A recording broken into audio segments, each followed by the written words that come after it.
for thousands of years.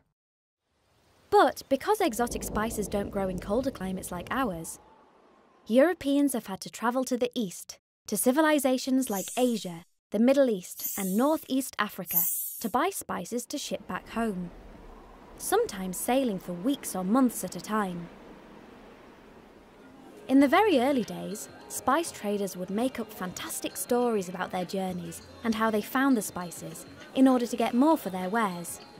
They would tell tales of deep glens filled with cinnamon and infested with snakes, and other exotic spices guarded by winged creatures. But now we know better, as we can visit the places the spices grow,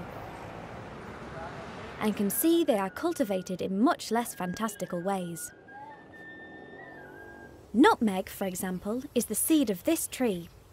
The inside part of the fruit is the bit we grind to create the nutmeg. Cinnamon is the bark of a tree and looks like this. Pepper is made from these tiny berries. And cardamom comes from green pods that look like this. People continued to trade spices through the centuries, and in the Middle Ages, the quest for spices was one of the reasons Europeans started to explore the globe further. And the spices they found were so highly prized that wars were even fought over trade routes.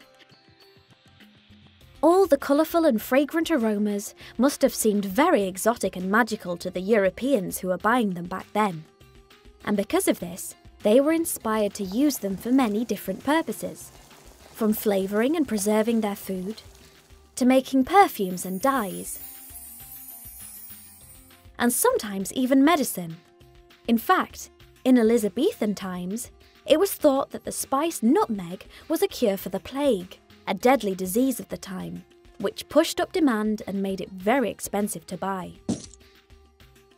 Today, we know that spices don't cure us of diseases, but they do make our food taste great.